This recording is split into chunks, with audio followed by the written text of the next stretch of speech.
আসসালামু আলাইকুম everyone, welcome back to my channel Rupa's cooking BD. আশা করি আপনারা সবাই অনেক ভালো আছেন। আজকে আমরা তৈরি করব রেস্টুরেন্ট স্টাইলে Thai soup. So without any further delay রেসিপিটি দেখে নেওয়া যাক।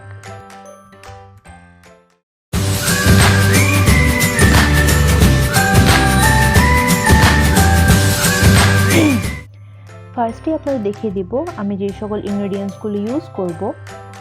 আর এই থাই স্যুপে কিন্তু খুব অল্প ইনগ্রেডিয়েন্টসই হয়ে যাবে।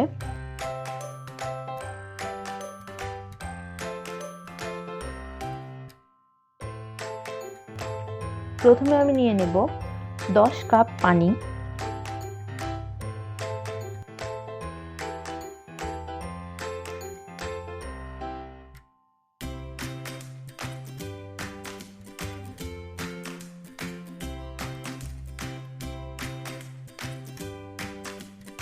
দিয়ে দিব হাফ কাপ টমেটো সস,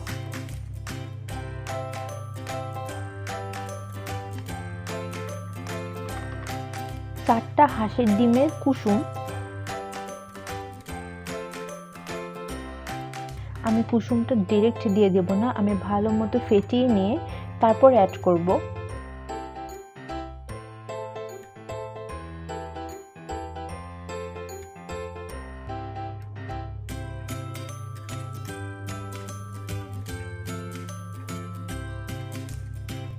দিয়ে দেব 1.5 চা চামচ শুকনা মরিচ গুঁড়া,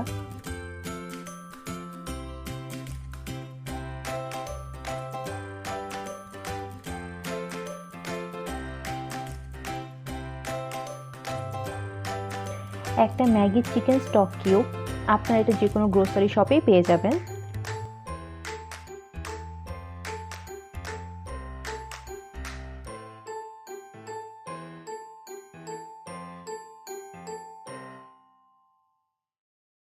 দিয়ে দেবো 1 টেবিল স্পুন চিনি,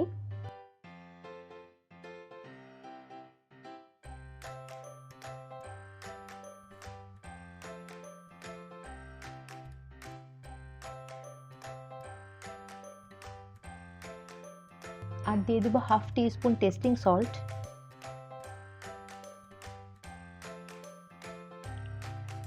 আর দিয়ে দেবো চিংড়ি মাছ 8 থেকে 9টা। চিংড়ি মাছগুলো কিন্তু ভালো মতো ধুয়ে কেটে নিয়েছি, আর মাথাগুলো কিন্তু আলাদা করে নিয়েছি।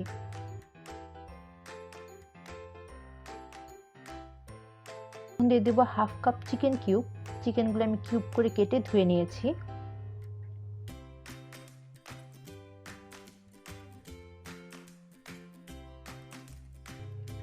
আদা 5 স্লাইস,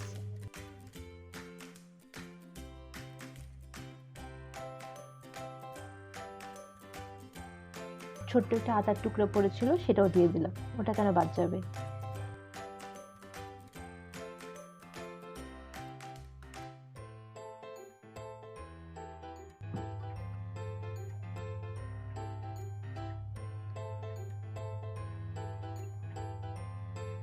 এখন দিয়ে দেবো গোলমরিচ গুঁড়া 1/3 টিস্পুন,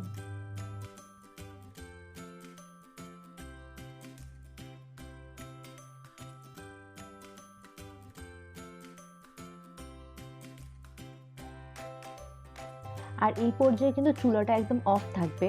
আমি চুলা অন করে কিন্তু কোনো কিছুই অ্যাড করব না। এখন সবকিছু ভালো মতো একটা স্প্যাচুলা দিয়ে মিক্স করে নেব।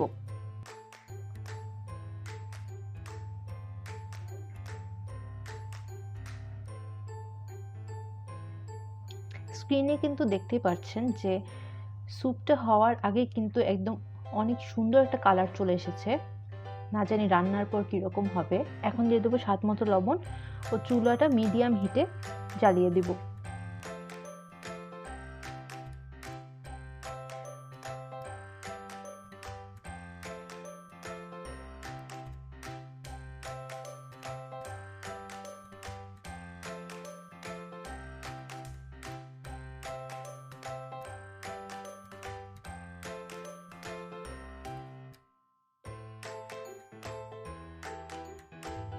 এখন আমরা হালিম আর পায়েস যেভাবে নাড়তে থাকি, স্যুপটাও সেম ওইভাবে অনবরত নাড়তে থাকতে হবে।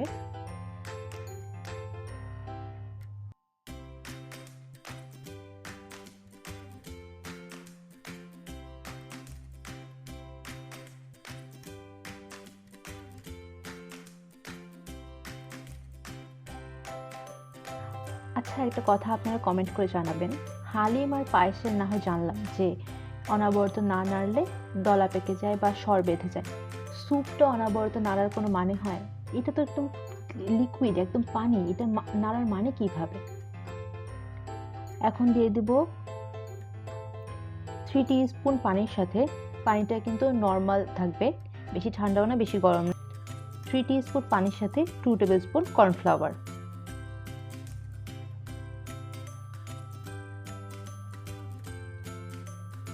কর্নফ্লাওয়ারটা ভালো মতো মিক্স করে অ্যাড করে দেব।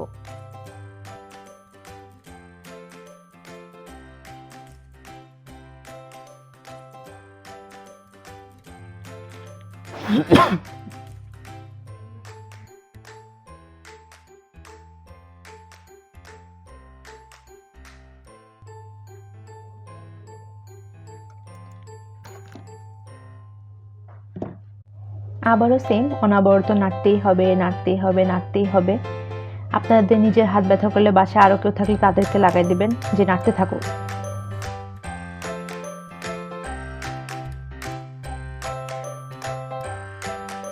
স্যুপের থিকনেসটা আপনারা স্ক্রিনে দেখতেই পাচ্ছেন।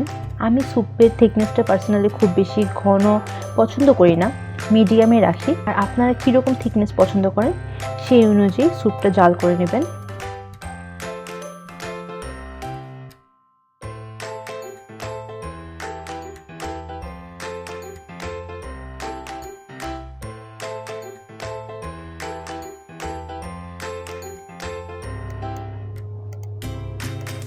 তো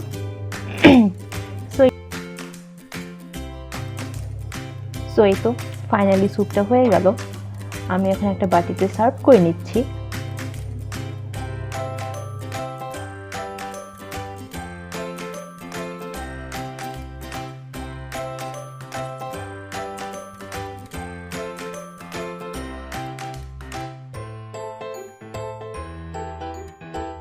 স্যুপের পাশে আপনারা যে পাটিসাপটা পিঠার মতো স্টাফগুলো দেখতে পাচ্ছেন, ওগুলো আসলে পাটিসাপটা পিঠা না, ওগুলো অন্থন। স্যুপ অন্থন ছাড়া কখনোই জমে না। আর আপনারা বলতে পারেন অন্থনের শেপ এরকম পাটিসাপটা পিঠার মতো কেন? ভাই খাইলেই হয়। এখন এটাকে যদি পেঁচায় দেন, গোল করে দেন, সেমই থাকবে, মুখে গেলে সব সেম, পেঁচানো, গোল, লম্বা, ডাজেন্ট ম্যাটার। আর আমি অনেক রেস্টুরেন্টেই দেখেছি অন্থনের শেপ ওরা নিজেদের মতো করে দেয়। আমিও আমার মতো পাটিসাপটা পিঠার মতো দিয়ে দিলাম। সাইডে দিয়ে দিলাম ভিনেগার আর মরিচের যে একটা কি থাকে, আমি নাম ভুলে গিয়েছি, ওটা স্যুপ দিয়ে অনেক মজা লাগে।